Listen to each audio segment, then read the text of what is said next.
اللہ تعالیٰ نے ایمان والی نعمت عطا فرما کر پھر قرآن والی نعمت بھی ہمیں عطا فرمائی۔ قرآن پڑھنا اور پڑھانا یہ بھی اللہ پاک کی بہت بڑی نعمت ہے، اس پر اللہ پاک کا شکر ادا کریں۔ لَإِن شَكَرْتُمْ لَأَزِيدَنَّكُمْ، یہ اللہ رب العزت نے اصول بیان فرمایا ہے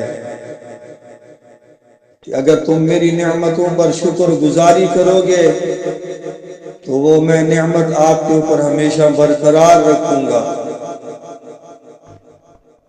تو آپ معلمات، طالبات اللہ رب العزت کا شکر ادا کیا کریں کہ اللہ پاک نے آپ کو چنا ہے اپنے دین کے لیے، دین پڑھنے پڑھانے کے لیے۔ اس کا بڑا فائدہ کیا ہوگا کہ آپ ہمیشہ دین کے ساتھ جڑے رہیں گے۔ ہم نے کتنے لوگوں کو دیکھا جو پڑھتے تھے، پڑھاتے تھے، لیکن وہ پڑھنے پڑھانے کی نعمت سے محروم ہو گئے۔ تو اگر اس نعمت کو ہمیشہ اپنے ساتھ رکھنا چاہتے ہیں تو شکر گزاری والی صفات پیدا کریں، اللہ پاک کا شکر ادا کرنا سیکھیں۔ ویسے بھی ہمیں شکر گزار ہونا چاہیے، اللہ رب العزت شکر گزار بندے کو پسند کرتے ہیں۔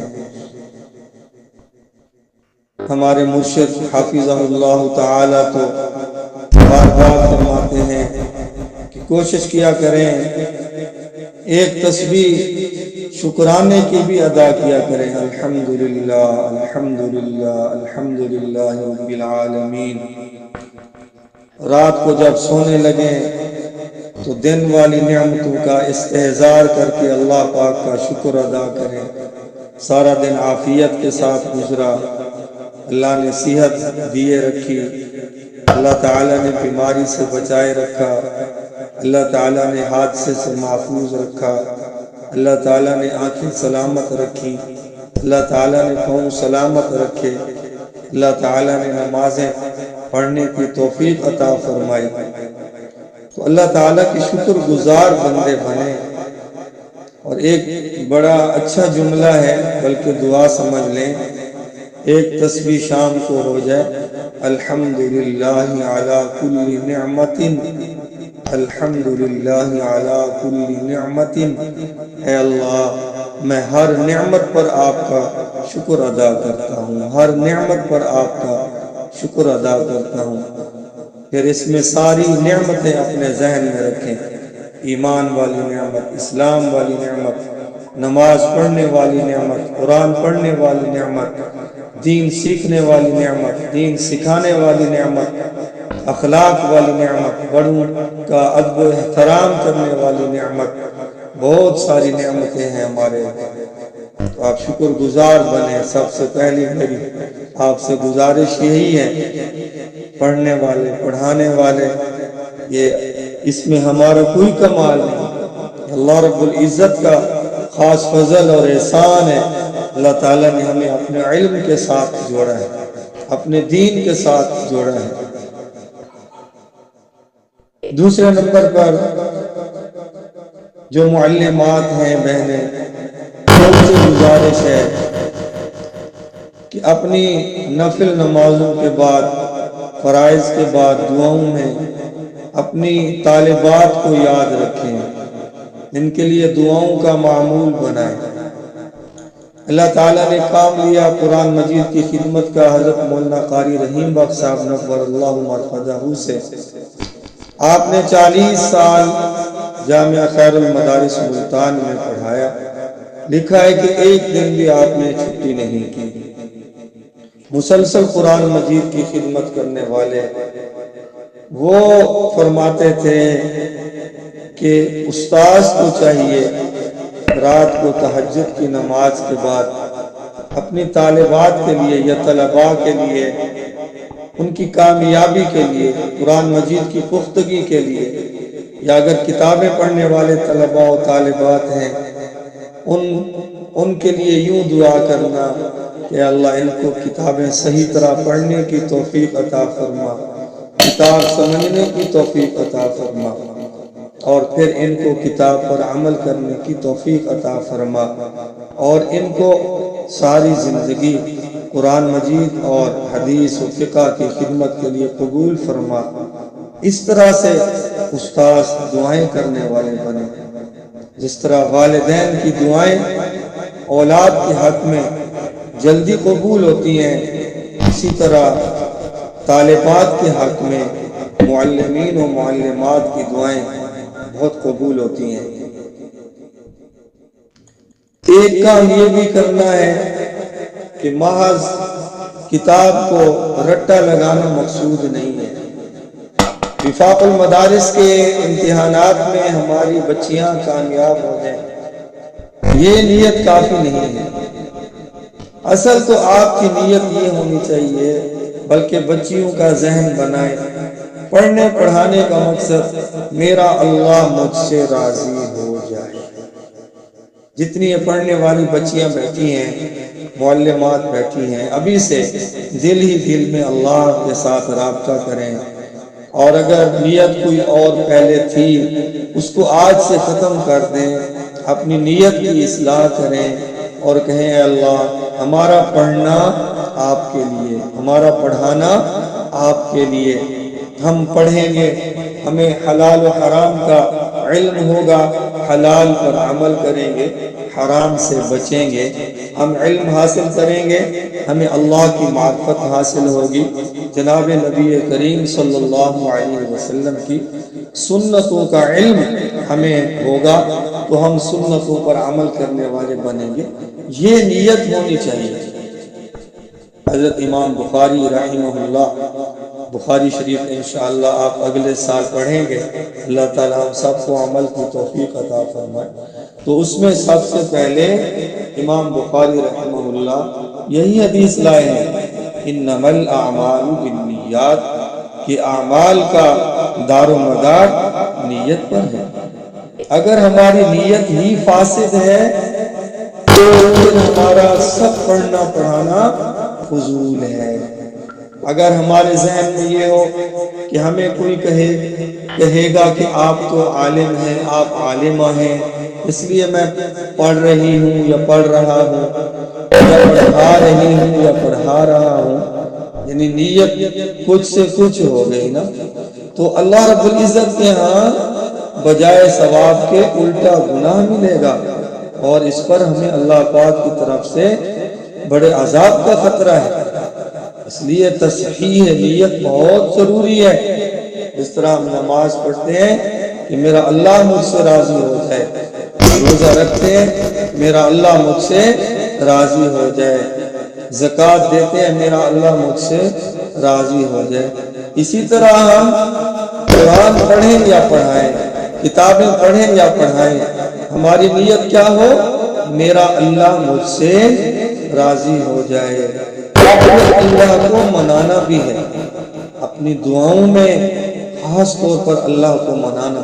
یا اللہ میں جو پڑھا رہا ہوں، میں پڑھ رہا ہوں، یا اللہ میرا پڑھانا اپنی بارگاہ میں قبول فرما لیجیے، میرا پڑھنا اپنی بارگاہ میں قبول فرما لیجیے۔ اصل تو قبولیت ہے، اصل قبولیت ہے، ورنہ کتنے لوگ ایسے ہوں گے، اللہ ہماری حفاظت فرمائے، جنہوں نے ساری زندگی پڑھنا پڑھانا یہی کام کیا، لیکن جب وہ قیامت والے دن اللہ کے ہاں جائیں گے، اللہ رب العزت ان کو فرمائیں گے آپ کا پڑھنا پڑھانا میرے لیے نہیں تھا، آپ تو اپنی واہ واہ کے لیے پڑھتے تھے، اس لیے آپ کو کوئی بدلہ نہیں ملنے والا۔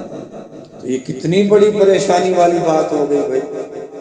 ابھی سے نیت ٹھیک کر لیں، پہلے بھی آپ لوگوں کی نیت ٹھیک ہے، لیکن اس طرح کے بیانات میں بتانا یہ مقصود ہوتا ہے کہ اگر کوئی کمی کوتاہی ہے کہیں نیت میں تو ہم اس نیت کی کیا کر لیں بھائی؟ اصلاح کر لیں۔ تو سب سے پہلی نیت کر لی آپ لوگوں نے کہ میرا اللہ مجھ سے راضی ہو جائے، یہ ہے ہمارے پڑھنے پڑھانے کا مقصد۔ تو میں عرض کر رہا تھا کہ ہماری معلمات بہنیں کتاب کو اگر اس نیت سے پڑھائیں کہ کہ وفاق میں بچیاں اول نمبر لیں، یہ بھی بہت اچھی بات ہے، نیت ہونی چاہیے، محنت بھی ہونی چاہیے، لیکن اس کو مقصد اصلی قرار دینا کہ مقصد اصلی بھی یہی ہے کہ بچیاں وفاق میں اعلیٰ نمبر حاصل کریں، تو میرے خیال میں ہماری یہ نیت درست نہیں ہے۔ اس میں تھوڑا اضافہ کرنے کی ضرورت ہے کہ وفاق میں بھی اول نمبر آئے، لیکن ہمارا جو مقصد اصلی ہے وہ ان بچیوں کو دیندار بنانا، اللہ کے قریب کرنا، جناب رسول اللہ صلی اللہ علیہ وسلم کی تمام سنتوں پر ان کو عمل پیرا کرنا، یہ ہے اصل مقصد۔ تو اگر یہ مقصد حاصل ہو رہا ہے تو اس پر اللہ رب العزت کا شکر ادا کریں کہ جس مقصد کے لیے ہم نے مدرسہ بنایا، جس مقصد کے لیے ہم نے بچیوں کو بلایا، وہ ہمارا مقصد پورا ہو رہا ہے، الحمدللہ بچیاں باعمل بن رہی ہیں۔ اور اگر ایسا نہیں ہے، کتاب تو خوب آتی ہے، سنت کے بارے میں کوئی سبق ہے وہ خوب سنا سکتی ہیں بچیاں، اسی طرح اخلاق کے بارے میں سبق ہے خوب سنا لیتی ہیں، نماز کے بارے میں خوب سنا لیتی ہیں، پردہ کے بارے میں ہے خوب سنا لیتی ہیں۔ تو اب یہ بچیاں جو دنیاوی پیپر ہوگا اس میں تو اول نمبر ہے، لیکن جو آخرت میں پیپر ہونے والا ہے، مرنے کے بعد پیپر ہونے والا ہے، اس میں یہ بچیاں ناکام ہو جائیں گی، تو یہ کتنا بڑا خسارے والا سودا ہو گیا۔ ہمارے حضرت مفتی محمد حسن صاحب دامت فیوزہم لاہور والے، وہ اکثر یہ بات فرمایا کرتے تھے، فرماتے ہیں بلکہ کہ ایک امتحان زمین پہ ہو رہا ہے اور ایک امتحان آسمان پر ہو رہا ہے، ایک پرچہ آپ کا زمین پر امتحان گاہ میں ہو رہا ہے اور ایک پرچہ اللہ کے ہاں ہو رہا ہے۔ اب ایک بچی ہے، وہ جو کچھ اس نے پڑھا اس پر عمل کرتی ہے، لیکن وہ وفاق کے پیپر میں صحیح طرح سے حل نہیں کر سکی پیپر کو اور اس میں ناکام ہو گئی ہے، لیکن وہ عمل کرتی ہے، جو کچھ اس نے پڑھا، یہ اللہ کے نزدیک تو اس کے 100 نمبر ہے، اللہ کے نزدیک یہ ممتاز ہے، اللہ کے نزدیک یہ کامیاب ہے۔ اگرچہ دنیاوی پیپروں میں وفاق کی نظر میں یہ ناکام ہے، تو اصل ناکامی وہ آخرت کی ناکامی ہے، اصل کامیابی وہ آخرت کی کامیابی ہے۔ تو آپ لوگوں نے اب 2 کام کرنے ہیں، ایک تو دنیا میں بھی کامیابی مل جائے اور اس سے بڑھ کر ہمیں آخرت میں کامیابی مل جائے، یہ بہت اہم ہے۔ تو معلمات بہنیں اگر فکر مند ہوں گی کہ بچیاں باعمل بنیں، تو حدیث میں جو کچھ پڑھایا ہے وہ اس کے عمل کی نگرانی کریں گی کہ ہاں بیٹا یہ جو حدیث ہم نے پڑھی ہے اس پر آپ لوگوں کا کتنا عمل ہے۔ محاسبہ کی صورت بنائیں، ہر جمعرات کو آپ 1 گھنٹہ محاسبے کا رکھیں کہ اس ہفتے آپ لوگوں نے حدیث میں جو کچھ پڑھا، آپ لوگوں نے فقہ میں جو کچھ پڑھا، آپ لوگوں نے قرآن مجید کی تفسیر میں جو کچھ پڑھا، تو آپ ہمیں بتائیں کہ کس نے اس پڑھے ہوئے پر کیا کیا، عمل کیا۔ اصل تو عمل ہے، عمل کے بغیر پڑھنا بیکار ہے، اس کا کوئی فائدہ نہیں ہے۔ وہ میں عرض کر چکا ہوں کہ ہمارے پڑھنے کا مقصد اللہ کو راضی کرنا ہے۔ اس لیے تمام معلمات بہنیں آج سے فکر مند ہو جائیں، ایک تو نوافل پڑھیں، صلاۃ الحاجت پڑھیں، خاص طور پر اپنی شاگردات میں کم از کم روزانہ 2 نفل تو ہونے چاہیے۔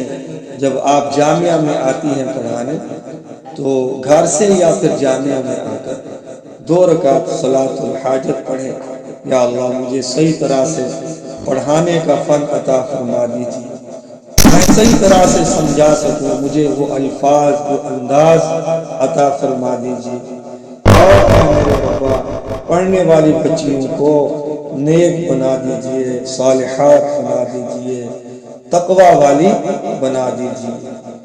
تو یہ کام آپ لوگوں نے کرنا ہے۔ اور دوسرا، جو کچھ پڑھا اس کی نگرانی کرنا، آج سے اپنے ذہن میں بٹھا لیں کہ جس طرح پڑھانا میری ذمہ داری ہے، پیپر دلوانا میری ذمہ داری ہے، بچیوں کو پاس کروانا میری ذمہ داری ہے، اسی طرح بچیوں کو 5 وقت کا نمازی بنانا، بچیوں کو با پردہ بنانا، بچیوں کو حیا اور شرم والا بنانا، یہ بھی اس سے بڑھ کر میری ذمہ داری ہے۔